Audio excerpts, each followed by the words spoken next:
प्यारे मित्रों, आज का प्रश्न है, गुरुजी, चाह क्यों पैदा होती है जब चाह मात्र दुख है? ऐसा सभी बुद्धों ने कहा है। चाह क्यों पैदा होती है? अच्छा प्रश्न है। अभी इससे रिलेटेड हमने एक आपसे पूछा भी था प्रश्न, उम्मीद को लेके, कि हमें उम्मीद क्यों होती है या उम्मीद ही दुख का कारण है। तो पूछा गया है, चाह क्यों पैदा होती है, यानी कि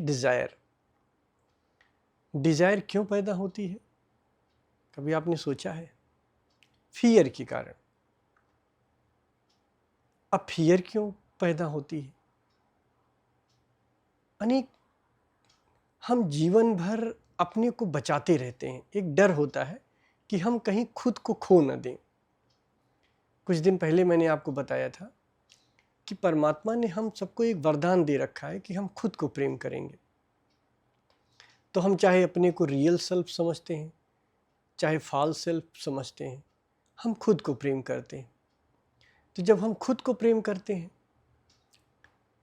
तो हर वो चीज़ जो मेरे मैं को बढ़ाती है या जो मेरे मैं में कुछ ऐड करती है, उसे हम प्रेम करते हैं किसी भी तरीके से। आप कह सकते हो, क्या बात है गुरुजी, मैं अपनी प्रेमिका को जान से भी ज़्यादा प्रेम करता हूँ। तो मैं आपसे पूछ लूँगा कि अच्छा ठीक है, अगर आपकी प्रेमिका दूसरे की प्रेमिका हो जाए तो तब तो आपका प्रेम चला जाएगा। क्यों? क्योंकि आपकी प्रेमिका है, आपका धन है, आपका घर है, तो अपने को आप प्रेम करते हो। मतलब जो आपको आपकी वैल्यू ऐड करता है, जो आपके मैं को बढ़ाता है, आप उसको प्रेम करते हो। तो जन्म से ही हम ही नहीं, इंसान ही नहीं, जीव जंतु जितने भी हैं, हर कोई खुद को प्रेम करता है। खुद को बचाने में, खुद की सिक्योरिटी में जीता चला जाता है। एक बहुत गहरे में डर होता है, फियर ऑफ डेथ, कि कहीं मैं मर न जाऊं, कहीं मैं मिट न जाऊं। इस मिटने के कारण, ये जो मिटने का डर है, इसी के कारण सारी डिज़ायर पैदा होते हैं। कोई भी डिज़ायर हो जाए, डिज़ायर इसी से पैदा होता है। अब देखो, बड़ी मज़े की बात है। अभी आप देखोगे, अभी प्रैक्टिकल हम लोग देखते चलेंगे, एक एक डिज़ायर कैसे पैदा होती है।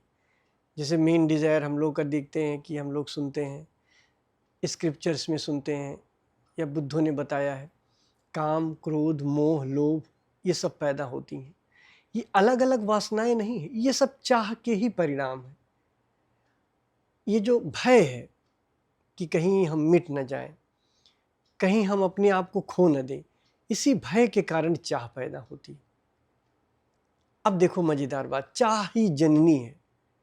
सारी वासनाओं की जननी चाह है, चाह मात्र। इसलिए तो अष्टावक्र कहते हैं कि चाह मात्र अगर विसर्जित हो जाए तो बस फिर तो मौज ही मौज है, फिर कोई टेंशन ही नहीं। चाह मात्र विसर्जित हो जाए। और चाह क्यों पैदा हुआ? फियर ऑफ डेथ से, फियर से डिजायर पैदा हुआ। अब मजेदार बात देखो कि चाह से सारी चीजें कैसे पैदा होती हैं। किसी भी चीज की जब हमारे भीतर चाह होती है तो देखो, अगर चाह पूरी हो जाए तो क्या होता है? सोचो, अगर आपकी कोई चाह पूरी हो जाती है तो आपके भीतर क्या पैदा होता है? लोभ, लालच। जैसे मान लीजिए आपके भीतर पैसे की चाह है और चाह पूरी हो गई, तो अगर पैसा मेरे पास आया तो लालच हो जाएगा, लोभ हो जाएगा कि कहीं ये खो न जाए, एक इनसिक्योरिटी होगी उसकी, या इसको और पकड़ लें कि कहीं चला न जाए मेरे पास से, कहीं खो न जाए, इसको बचाएं।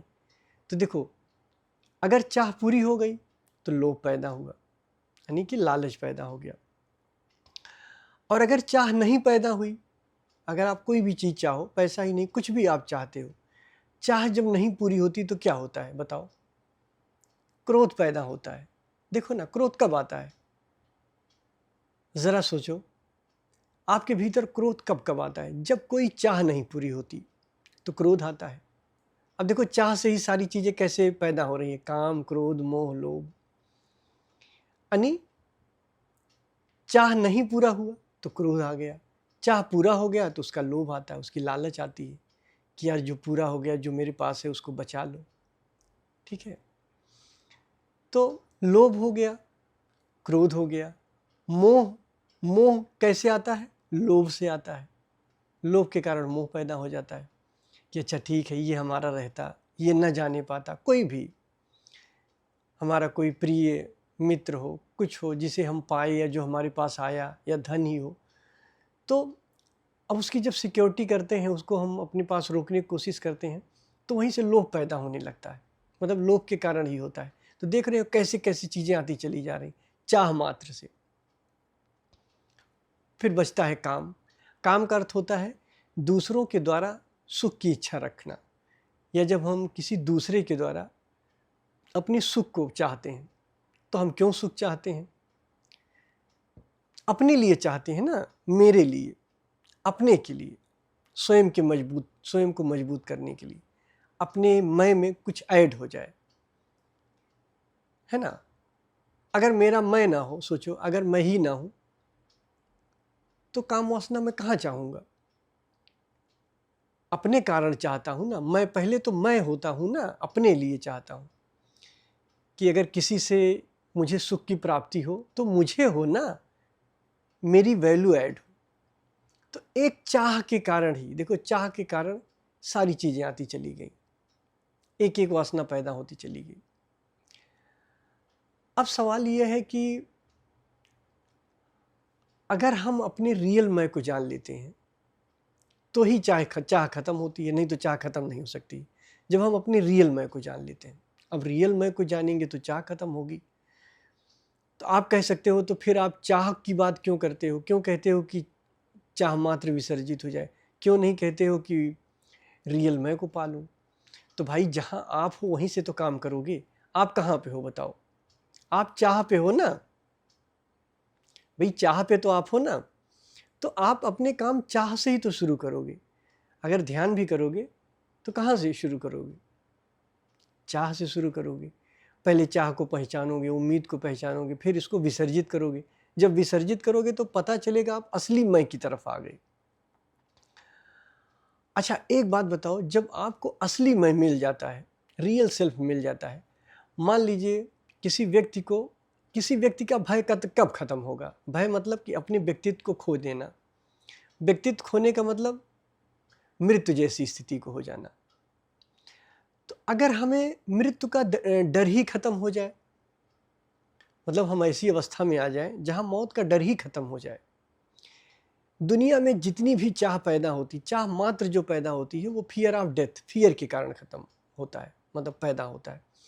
तो अगर डेथ की फियर ही खत्म हो जाए, मतलब मेरा व्यक्तित्व या जिसे मैं मानता हूँ, जो मैं मान रखा हूँ कि मैं फला शरीर हूँ, ये हूँ, और एक डर है कि ये नष्ट हो जाएगी, तो जिस दिन मुझे अपने असली मैं को खोजते खोजते ये पता चल जाए कि मेरा असली मैं मरता ही नहीं, आप बताओ, अगर ये पता चल जाए कि मेरा असली मैं तो मरता ही नहीं, तो फियर रह जाएगा। ऐसे समझो जैसे रात में आप सोए, मेरे साथ सोए, मुझे याद है कि आप सपना देख रहे हो, मैं भी सपना देख रहा हूं, पर आपको नहीं याद है, आप भूल गए हो।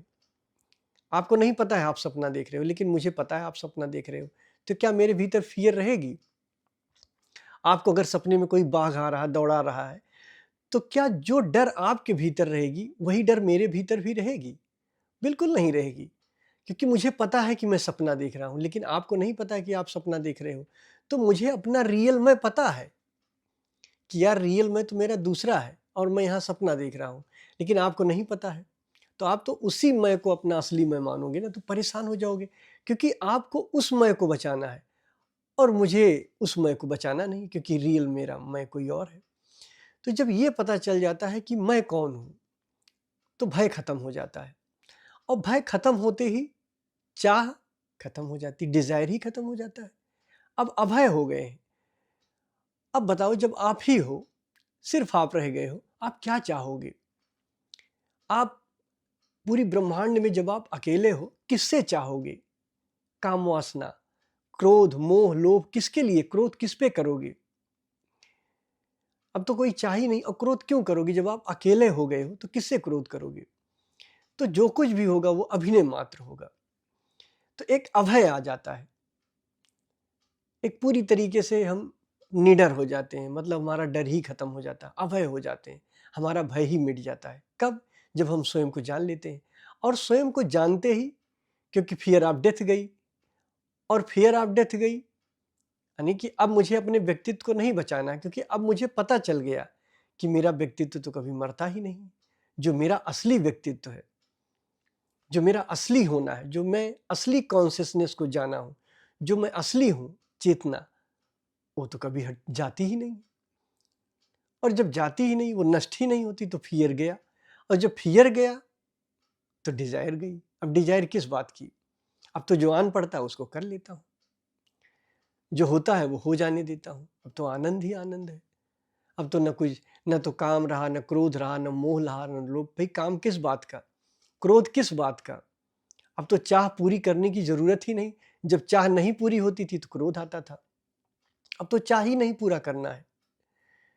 अब किसी दूसरे के द्वारा सुख की हमें प्राप्ति ही नहीं करनी है, तो मुझे काम की भी जरूरत नहीं है, क्योंकि मेरा अपना स्वभाव ही आनंद का है।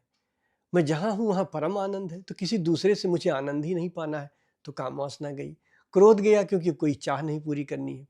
अब किसी चाह को संभालना नहीं है, लोभ गया, लालच गई, सारी चीजें चली गई। कब? जब हम निर्भय हो जाते हैं, अभय हो जाते हैं, हमारा भय ही समाप्त हो जाता है, विसर्जित हो जाता है, तो हमारी चाह विसर्जित हो जाती है।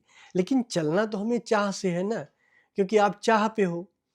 तो जब ध्यान करते हो तो ध्यान तो हमें चाह का ही करना है, चाह को ही विसर्जित करना है। तो इसलिए हम काम वहीं से शुरू करते हैं जहां हम हैं, पर पहुंचते वहां हैं जहां हम निर्भय हैं, जहां हम अभय हैं। तो ध्यान से इसको सुनना, तो आपको समझ में आएगी ये बातें। धन्यवाद।